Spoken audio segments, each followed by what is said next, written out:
លំនឹងជីវិតមួយដែលមានលំនឹងគឺមិនមែនជាជីវិតដែលមិនធ្លាប់ដួលមិនធ្លាប់បរាជ័យនោះទេប៉ុន្តែវាគឺជាជីវិតមួយដែលធ្លាប់ដួលធ្លាប់បរាជ័យប៉ុន្តែចេះក្រោកឡើងវិញជីវិតមួយដែលមានលំនឹងគឺជាជីវិតដែលធ្លាប់ជួបធ្លាប់ភ្លក់គ្រប់រសជាតិនៃជីវិតហើយមិនព្រមចុះចាញ់ទៅលើរឿងទាំងអស់នោះរសជាតិល្វីងប្រៃជូរចត់បែកបាក់ជួបជុំ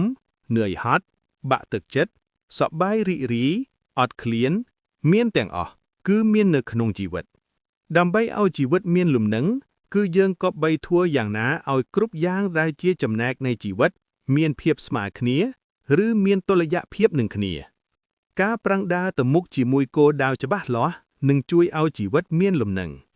មានតែការប្រឹងរុលប្រឹងត្បូរទៅមុខជំនះគ្រប់ឧបសគ្គជំនះគ្រប់ការភ័យខ្លាចដោយទឹកចិត្តក្លាហាននិងការតាំងចិត្តខ្ពស់ទេទើបធ្វើឲ្យជីវិតមានលំនឹងពេលនឿយហត់ត្រូវចេះសម្រាកយកកម្លាំងសឹមឈានជើងដើរទៅមុខបន្តប៉ុន្តែកុំសម្រាកយូរពេកប្រយ័ត្នកើតជាមនុស្សខ្ជិលបើមានកម្លាំងវិញហើយក៏ខំស្ទុះស្ទាចេញដំណើរទៅចូលខំប្រឹងប្រែងក្នុងផ្លូវមួយដែលត្រូវពេលនោះជីវិតអ្នកនឹងមានលំនឹងម្ចាស់ជីវិតដែលចេះជួយខ្លួនឯងនឹងមិនងាយបរាជ័យនៅក្នុងជីវិតនោះទេទោះបីគេត្រូវបានអ្នកដទៃបោះបង់ចោលឬត្រូវធ្វើដំណើរតែម្នាក់ឯងលើវិថីដ៏វែងឆ្ងាយក៏ដោយ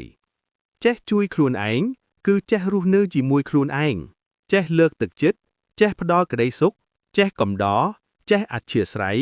ហើយមិនធ្វើឲ្យជនណាម្នាក់មករងការឈឺចាប់ជំនួសយើងឡើយ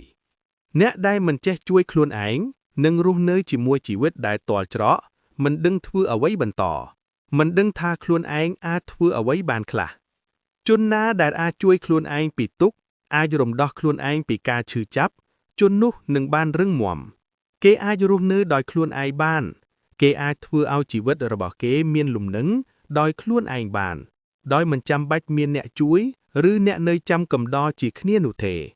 ចេះជួយខ្លួនឯងមិនត្រឹមតែធ្វើឲ្យជីវិតមានលំនឹងប៉ុណ្ណោះទេវាថែមទាំងបានធ្វើឲ្យមានមោទនភាពចំពោះខ្លួនឯងកាន់តែខ្លាំងឡើងតាមរយៈសមិទ្ធផលដែលបានទទួលគឺកើតចេញពីកម្លាំងញើសឈាមរបស់ខ្លួនគេផ្ទាល់